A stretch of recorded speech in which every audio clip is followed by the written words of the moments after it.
بے شک اللہ تعالیٰ ہر چیز کو خوب جاننے والا ہے۔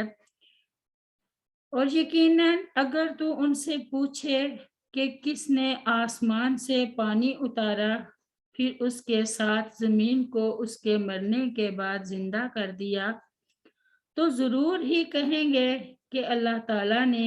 کہتے سب تعریف اللہ تعالیٰ ہی کے لیے ہے بلکہ ان کے اکثر نہیں سمجھتے۔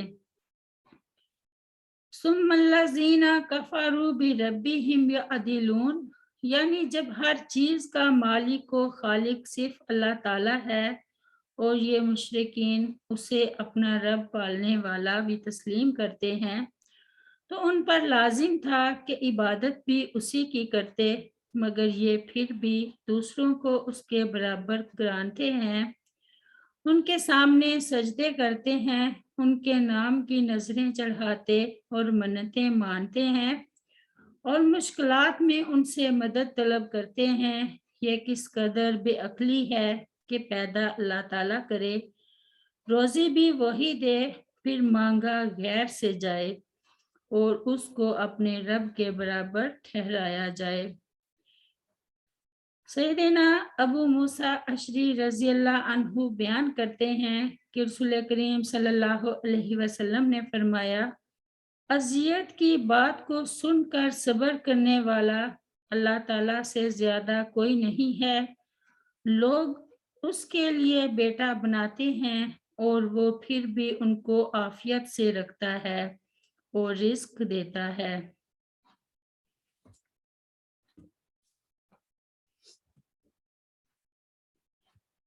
ظلمات سے رات کی تاریکی اور نور سے دن کی روشنی یا کفر کی تاریکی اور ایمان کی روشنی مراد ہے۔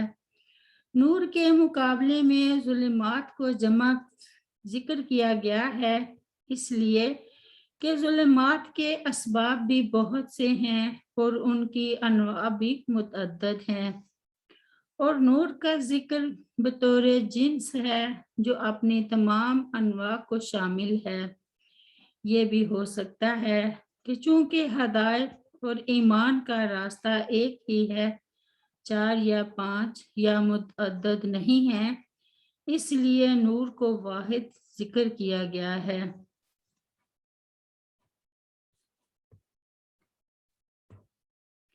رب اغفر لی ولوالدی ولمن دخل بیتی مؤمنا وللمؤمنین والمؤمنات سبحان ربک رب العزت عما یصفون وسلام علی المرسلین والحمد للہ رب العالمین۔ السلام علیکم ورحمۃ اللہ وبرکاتہ۔